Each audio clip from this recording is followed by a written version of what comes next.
ज्योत्सना जी और उनके पति जीवन की सारी जिम्मेदारियां पूरी कर चुके थे। पैसे की कोई कमी नहीं थी, तो घूमना फिरना भी लगा रहता था। अरे बेटी के घर जाकर तो मजा ही आ गया, लेकिन विदेश से अच्छा तो देश ही लगता है। अब मन को चैन मिला। अरे लेकिन वहां की औरतें देखिए, कितनी फिट, स्मार्ट और चमकती हुई। आदत से तो बाज नहीं आओगे आप। अरे मजाक कर रहा हूँ यार। अच्छा मैं जरा बाजार होकर आता हूँ।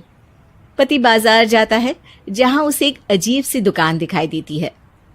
अरे ये क्या बात हुई? अंदर आओ 50 के, बाहर निकलो 40 के। हम आपकी 10 साल उम्र कम करते हैं। अरे ऐसा क्या करते हैं भला? जरा अंदर जाकर ही देख लेता हूँ। अंदर एक सुंदर सी लड़की खड़ी होती है। सुंदरी जी, ये क्या दुकान है? जरा जादू हम पर भी तो चला दीजिए। यस सर, आपको हमारी एग्जीक्यूटिव एक डेमो के लिए अंदर ले जाएगी। आप अंदर जाएंगी तो आप खुद ब खुद समझ जाएंगी। पति अंदर जाता है, जहां सेल्स गर्ल मिलकर पति को नकली बाल, नकली दांत, रंग बिरंगी कपड़े के साथ रंगीन चश्मा लगा देती है। देखिए, अब खुद को शीशे पे देखिए और बताइए सर। हाय दयो, ऐसे तो मैं किसी हीरो से कम नहीं लग रहा। दे दो, सारा सामान पैक कर दो। पति खुशी खुशी वहां से निकल जाता है। घर आकर वो सारा सामान छुपा देता है। फिर अगली शाम, सुनो मैं वॉक पर जा रहा हूँ। इस वक्त? अरे नाती पोतों को वीडियो कॉल करके बात तो कर लो। अब हाँ, आकर करता हूँ ना, पक्का पक्का। पति बाहर जाकर सारा मेकअप करता है और मार्केट में घूमता है, जहां उसे एक स्मार्ट सी महिला दिखती है। क्या आपको मुझसे कोई काम है? नहीं नहीं, आप तो बहुत हैंडसम है। थैंक्स। वैसे आप भी कम नहीं है। वैसे क्या उम्र होगी आपकी? लगता कितने का हूँ? 40 के तो पूरे लगते हैं। अब क्या था, 50 साल के पति को कोई 40 का बोल दी तो। वैसे तो कम का हूँ, लेकिन टेंशन के कारण थोड़ा उम्र में बड़ा देखने लगा हूँ। ओह सच्ची? आप 40 के पूरे नहीं हो? अरे छोड़िए ना, चलिए मैं आपको कॉफी पिलाता हूँ। यहाँ की कॉफी काफी शानदार होती है। दोनों में दोस्ती हो जाती है और फिर चल पड़ता है सिलसिला रोज रोज के घूमने फिरने और मजे करने का। अब सारा दिन पतिदेव फोन पर। अरे नाश्ता तो कर लीजिए, क्या सारा दिन फोन पर लगे रहते हैं? अरे यार जरूरी काम कर रहा हूं मैं। रिटायर हो, पेंशन मिलती है, कोई काम नहीं है, फिर कौन सा जरूरी काम आन पड़ा आजकल? अरे एक प्रोजेक्ट के सोशल नेटवर्किंग का काम है, उसी पर काम कर रहा हूँ। ठीक है, चलो अब नाश्ता कर लो, देर हो रही है। पति अपना नकली सारा सामान बिस्तर के पास छुपा कर सोता, सुबह चुपके से पहनकर बाहर जाता और घर आने पर उतार देता। एक दिन पड़ोसन कहती है, अरे ज्योत्सना बहन, तुम लोगों के घर कोई हैंडसम सा आदमी रहने आया है क्या? अरे कहाँ यार, मैं और ये दो ही तो लोग हैं घर में। हैंडसम सी शक्ल देखे तो मुझे भी जमाना हो गया है। अरे पता नहीं, वो जाता तो तुम्हारे ही घर में है, क्या पता कौन होगा। अरे तुम्हारी उम्र हो रही है ना, और भाई साहब को भी गए 5 साल हो गए, शायद इसीलिए अब सारे हैंडसम नजर आ रहे होंगे।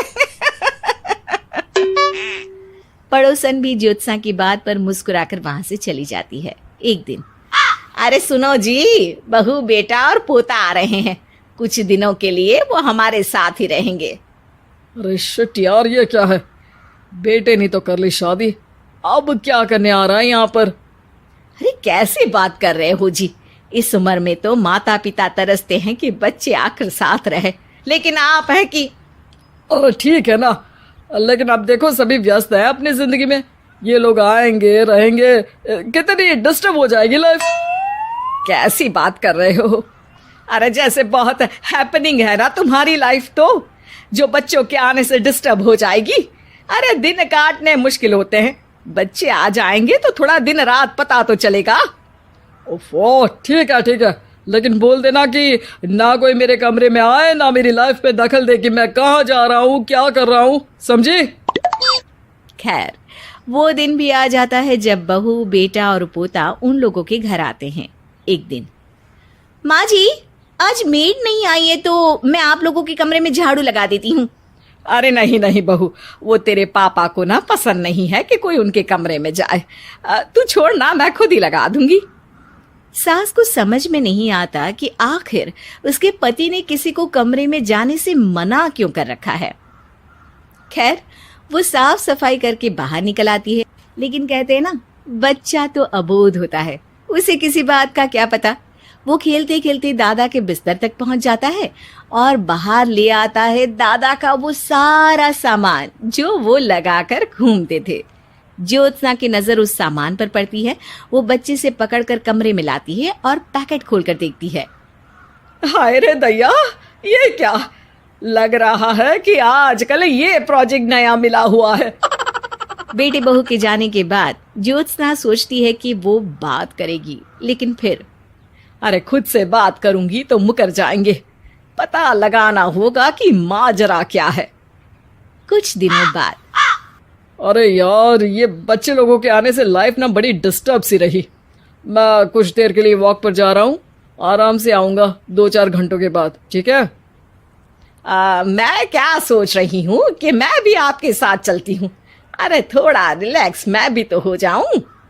हाँ, पड़ोस वाली बुढ़िया के साथ नीचे पार्क में जाकर वॉक करके आ जाओ। अच्छा जी, तुम कार से लॉन्ग ड्राइव के मजे लो और मैं पड़ोस की बुढ़िया के साथ। पति नहीं मानता और अपना पैकेट और कार लेकर निकल जाता है। रास्ते से वो उस महिला मित्र को फोन करता है। हाय ब्यूटीफुल, मैं कुछ दिनों के लिए आउट ऑफ कंट्री था, आज आ गया तो सोचा तुमसे मिल लूं। हाँ, क्यों नहीं, क्लब में आ जाओ। पति क्लब में पहुंचता है, सारा नकली सामान चिपका भी लेता है, लेकिन उसे पता नहीं होता कि ज्योत्सना ने सबका गोंद निकाल दिया है। ओ बेबी, मैंने आपको बहुत मिस किया। मैंने भी। लेकिन वो जैसे ही हंसता है, उसके नकली बाल गिरकर हाथ में आ जाते हैं, जिससे उसका सर गंजा दिखता है। ओ ये क्या! तभी उसका दांत भी हाथ में आ जाता है और ज्योत्सना के पति का सारा बुढ़ापा उसकी दोस्त के सामने आ जाता है। हे भगवान, अंकल जी कौन है आप? कैसी बात कर रही हो अंकल, मैं तो तुम्हारा दोस्त हूँ। अरे पर हो तो अंकल ही ना। नकली दांत, नकली बाल और क्या क्या नकली है।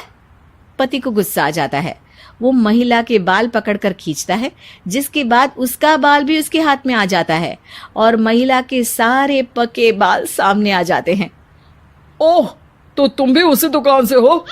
जाओ 50 की निकलो 40 के। हाँ, बढ़िया आई मुझे अंकल कहने वाली। लेकिन ये समझ में नहीं आ रहा कि मेरे बाल और दांत बाहर कैसे आ गए। तभी वहां ज्योत्सना आ जाती है। जी, मेरी वजह से।